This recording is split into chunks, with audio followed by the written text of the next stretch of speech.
Faisons exactement la même chose maintenant avec la fonction cosinus x et sa fonction réciproque, l'arc cosinus de x. Alors pour rappel, le cosinus de pi sur 4 est une valeur particulière à connaître par cœur qui est racine de 2 sur 2.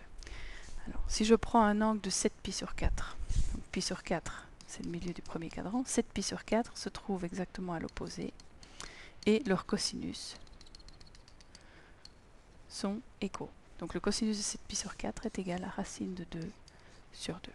Si maintenant je vous demande l'arc cosinus de racine de 2 sur 2, ben la réponse est unique étant donné que l'arc cosinus, pour rappel, je ne peux faire l'arc cosinus que d'une valeur appartenant à moins 1, ce qui est bien le cas ici. Et la réponse doit absolument appartenir à l'intervalle 0 pi. Donc entre les deux qui se trouvent juste ici au-dessus, cosinus de pi sur 4, cosinus de 7 pi sur 4, qui sont tous les deux égaux à racine de 2 sur 2, eh bien je ne peux garder que l'angle qui se trouvera dans le demi-cercle supérieur, à savoir, donc ici, le demi-cercle entre 0 et pi. Et la réponse semble tout d'un coup beaucoup plus évidente, c'est pi sur 4. Vous pouvez évidemment vérifier cette valeur à la calculatrice si vous l'avez bien programmée en radian.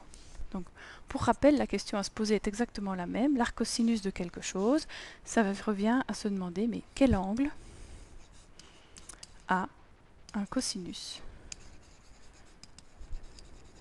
égal à racine de 2 sur 2. Et dans ce cas-ci, donc graphiquement, je vois qu'il y en a deux, mais par rapport aux fonctions, pour rentrer dans le cadre des fonctions injectives et donc après restriction, nous n'avons en fait que l'angle pi sur 4 qui convient.